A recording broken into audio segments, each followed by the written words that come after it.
Welcome to After Dark Stories. Here we tell thrilling stories bound to make you come back for more. We upload new stories daily. Some are complete while others will be uploaded in episodes. But don't worry, all the multi-episode stories have their own playlist just for your convenience. If you like these stories, please give us a like and subscribe, as this will help us create better stories and videos. Now sit back, relax, and let's explore the unknown. Specters on the midnight train. I've often wondered what it is about the night that brings out our most vivid fears and deepest secrets. Perhaps it's the shadows that stretch across familiar places, or the comforting hum of the world settling down, offering a blanket under which we can either hide or confront our truths. This particular night would certainly test that hypothesis. It was late, and the moon hung large and heavy in the sky like a watchful eye, casting silvery beams through the jagged branches of the trees lining the train tracks. It was just after midnight when I, along with my close-knit group of friends, Zoe, Mark, and Jenna, found ourselves boarding an old steam train that was supposed to take us on a scenic ride through the countryside. The idea had sprung from a whim, a chance to escape the mundanity of our small town and chase a little adventure. Little did we know we'd chase something wholly other. As we settled into our plush, worn-out seats, the whistle of the train pierced the cold night air. I pulled out my phone, half expecting the screen to flicker with notifications, but the signal was spotty at best. "Perfect," I muttered. "We're truly in the middle of nowhere." "Oh, come on, it's supposed to be fun. Just us, the tracks, and whatever spooky stories this train might hold," Zoe teased, her eyes sparkling with excitement. She had always been the adventurous type, the one to edge us into pursuits we wouldn't normally dare. "Speaking of spooky stories," Jenna piped up, her voice a mix of dread and intrigue, "ever heard about the headless ghost that haunts these tracks?" Mark rolled his eyes. "Is that really necessary, Jenna? You know what happens when you plant those ideas in people's heads."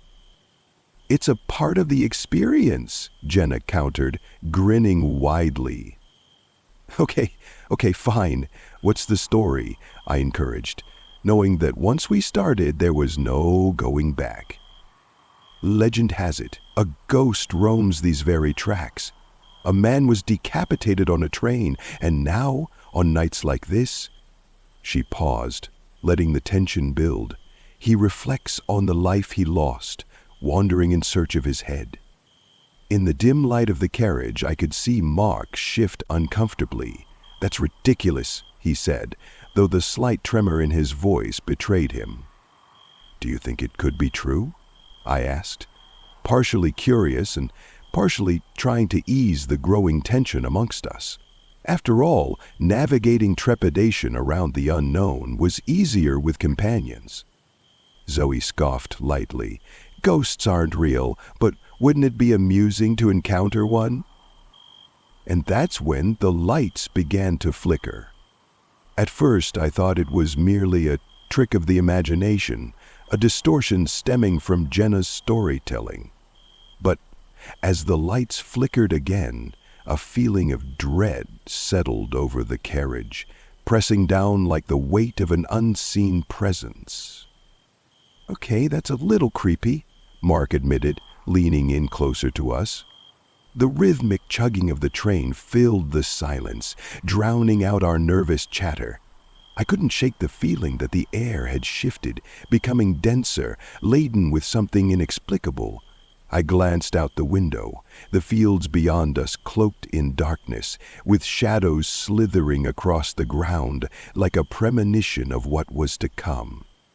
Moments later, the train slowed and the conductor's voice crackled over the intercom. "Ladies and gentlemen, we will be making an unscheduled stop. Please remain calm."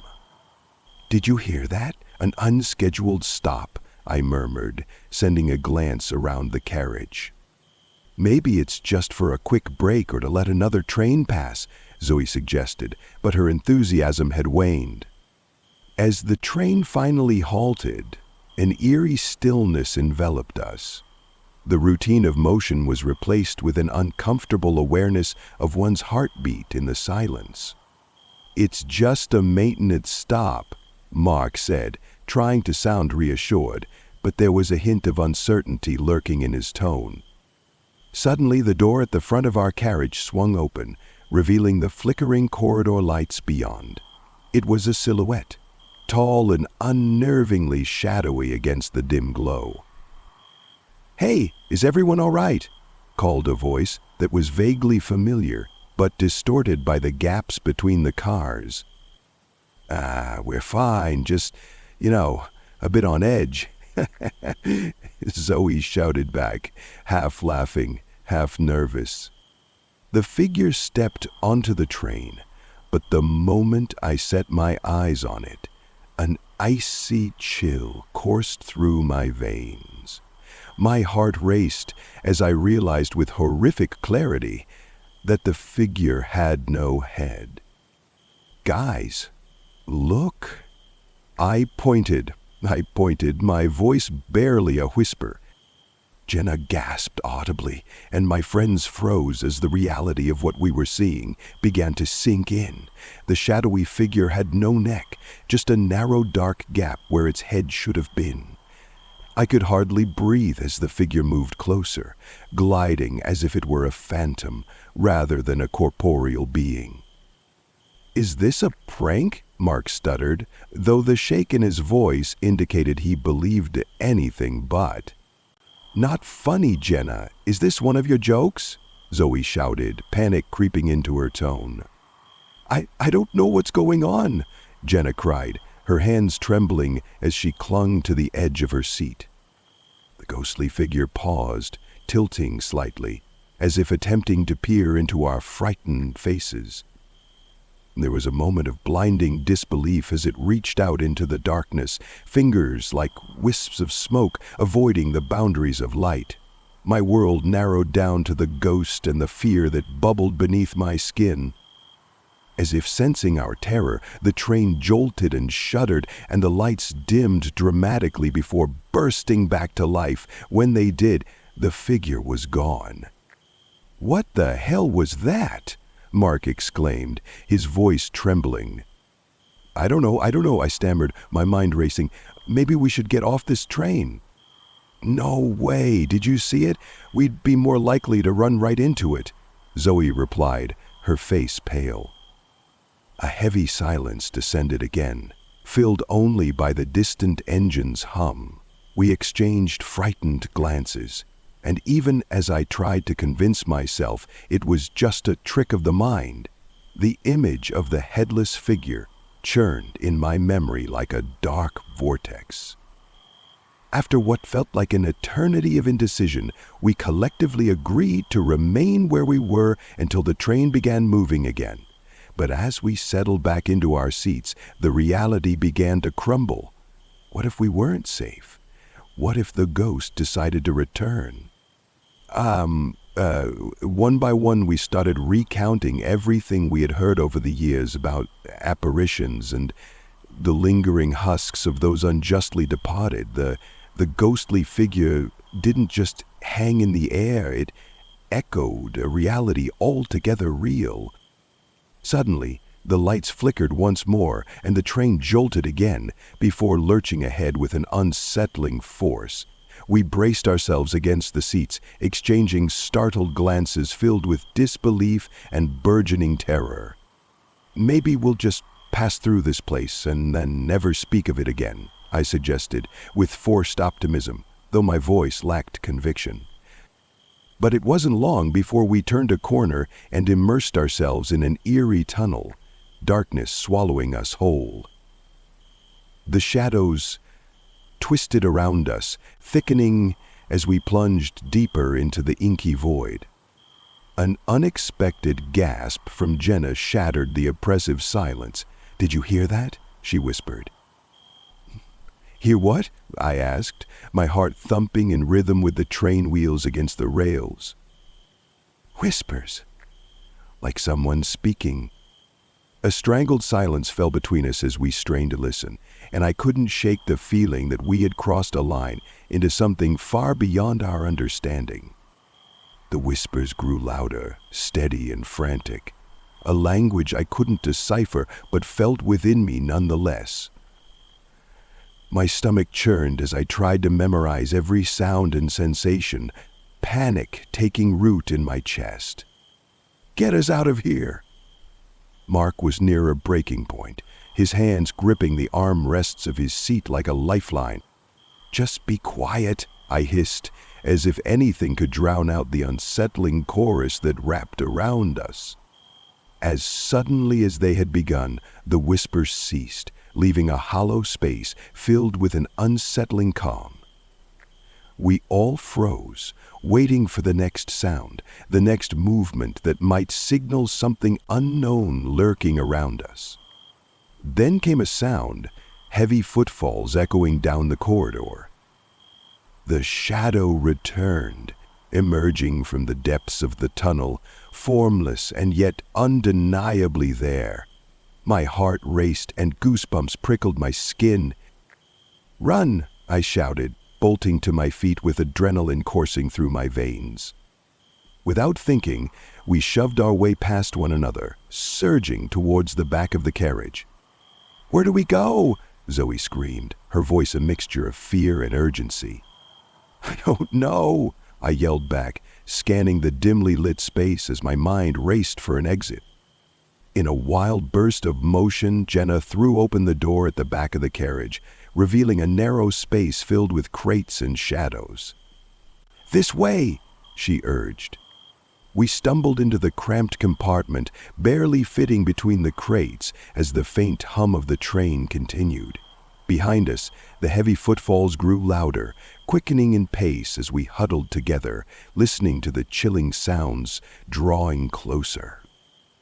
"Stay quiet," Mark urged, trying to level his breathing despite the panic that ebbed between us. We crouched in the crowded darkness, the whispers rising once more, mingling with the rhythmic sounds of the train. I could feel the very essence of fear weaving through the air, binding us together in a moment of uncertainty. As we waited, my mind churned over the ghost.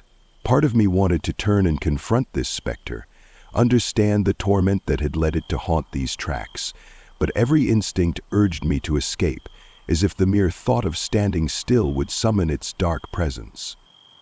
"In here," Zoe whispered, her tremor barely contained as we pressed deeper into the shadows, covering our mouths to stifle the sound of breathing. But as we made our way back through the crates, the weight of our own terror pulled at us. Had we truly done something to invoke the spirit? With every heartbeat, I expected to feel the chill of the spirit's air, the brush of its grip against my flesh. But then, a gust of wind rushed through the narrow space, the lights flickering as if responding to some profound disturbance. "Is it gone?" Mark finally breathed out, his voice quaking with fear. "I don't know," I replied, my heart racing as the whispers faded into an eerie calm. But as the train began to slow again, a sharp sense of dread filled the air, heavier than before. The shadow lingered in the back of my mind, the image of its headless shape twisting in the darkness. What would happen if we revealed ourselves? Would the ghost find us, or would it slip back into nothingness, leaving us in our blissful ignorance? "Maybe we should make a break for it when the train stops," Zoe suggested in a hushed tone, her eyes wide. Mark nodded. "Yeah, let's get out and find help." With our escape plan formed, we moved cautiously to peer through the narrow window set in the creaky door. The scenery beyond lay dull and dark, obscured by shadows, but the unmistakable glow of distant streetlights beckoned from somewhere beyond the train's reach. "Can you see anything?" Jenna asked, her voice barely above a whisper. "Just a few lights," I said, squinting into the blackness. "But no sign of the ghost. Maybe it's gone?" As the train jerked to an unexpected halt, we all jumped, caught off guard at the sudden stop. "Now!" I shouted, flinging the door open and leaping out into the dimly lit night. We stumbled out of the train, adrenaline pumping through our veins as we hit the ground running. The air was frigid and thick with the smell of coal and metal. "Over here!" Zoe shouted, and we turned toward the lights in the distance, quickening our pace as we crossed the tracks. The echoes of our footsteps were swallowed by the surrounding darkness, and I couldn't shake the feeling that the headless ghost could return at any moment. We finally reached the streetlight, panting and gasping for breath, leaning against a fence for support. "What was that?" Jenna whispered, her voice shaking. "I don't know, but we're safe now," Mark replied, though I could hear the tremor in his voice as he still looked around warily. At that moment, the distant whistle of the train echoed into the night. "Maybe we should get back," I suggested hesitantly. "Back?" Zoe sounded incredulous. "Are you insane? Did you not just see what we encountered?" "I don't think we can leave without understanding what—" "No," Jenna interjected forcefully, her expression tight with fear. "We have to get back to town, away from here." We stood in uncertain silence, our breaths the only sound filling the empty space. But as she spoke, the air around us felt charged. "This way," I said suddenly, veering left towards the dim lights flickering in the distance. We hurried along the uneven pavement, footsteps booming in our ears, until the sounds of the train faded into the distance. Looking back, I half expected to see the shadow of the ghost lurking just behind us, waiting to reclaim its haunting ground, but all I could see was darkness. Then a thought struck me. What if the ghost is trying to send us a warning? "What do you mean?" Zoe asked, glancing back towards the tracks, her eyes wide. "Maybe it wants us to know what happened to him."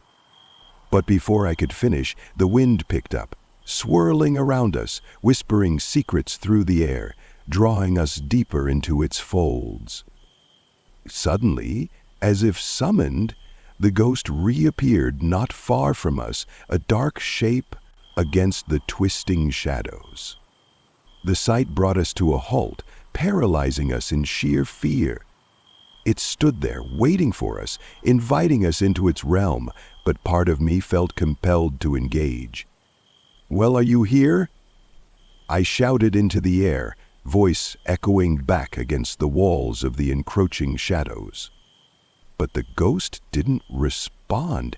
It simply pointed, a deliberate motion that sent chills racing down my spine.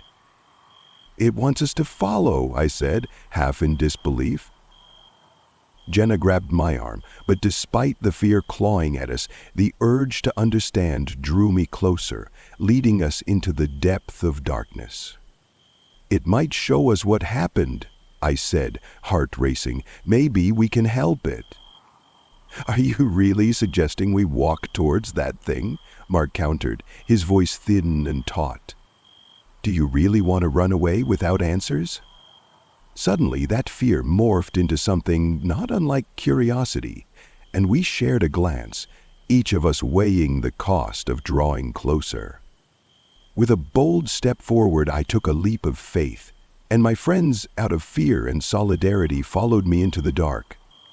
The ghost drifted ahead, guiding us down a narrow path, through the trees, away from the train tracks, deeper into the shadows where the ghost's haunting presence began to bleed into the earth around us.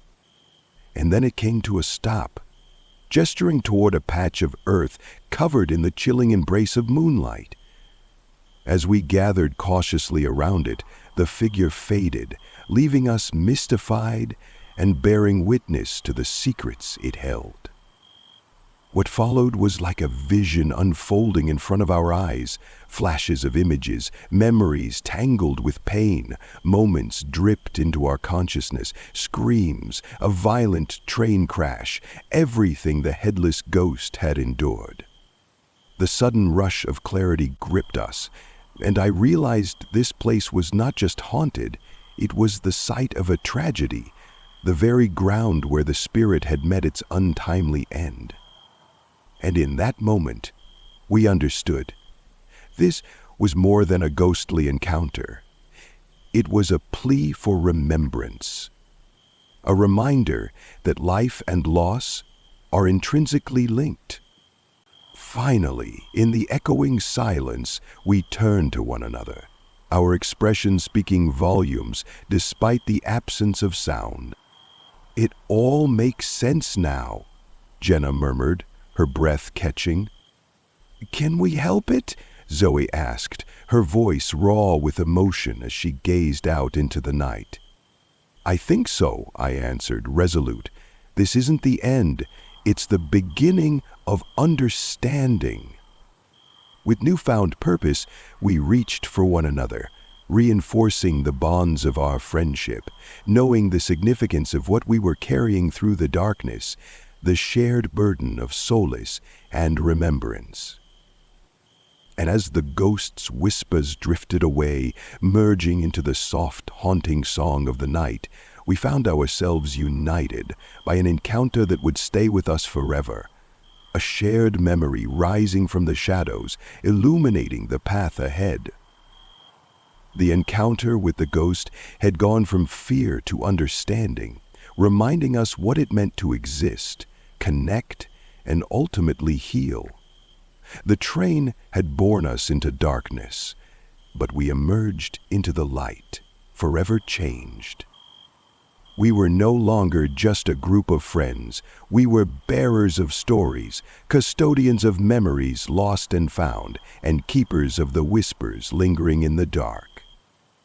Perhaps the night truly is a place to face our fears, but it is also a canvas for connection, a reminder that even in the shadows, we are not alone. As we made our way back toward town, laughter peppering the air like a burst of defiance against the ominous backdrop, I knew one thing for certain. Sometimes, embracing the unknown is how we find our light amidst the darkness. And that night, the moon watched over us, a beacon of hope in a world where ghosts linger, reminding us of the beauty of remembrance and the authenticity of the bonds we share. If you like this video, please like and subscribe. This will really help the channel grow. Always stay safe, but most of all, stay curious. Until next time.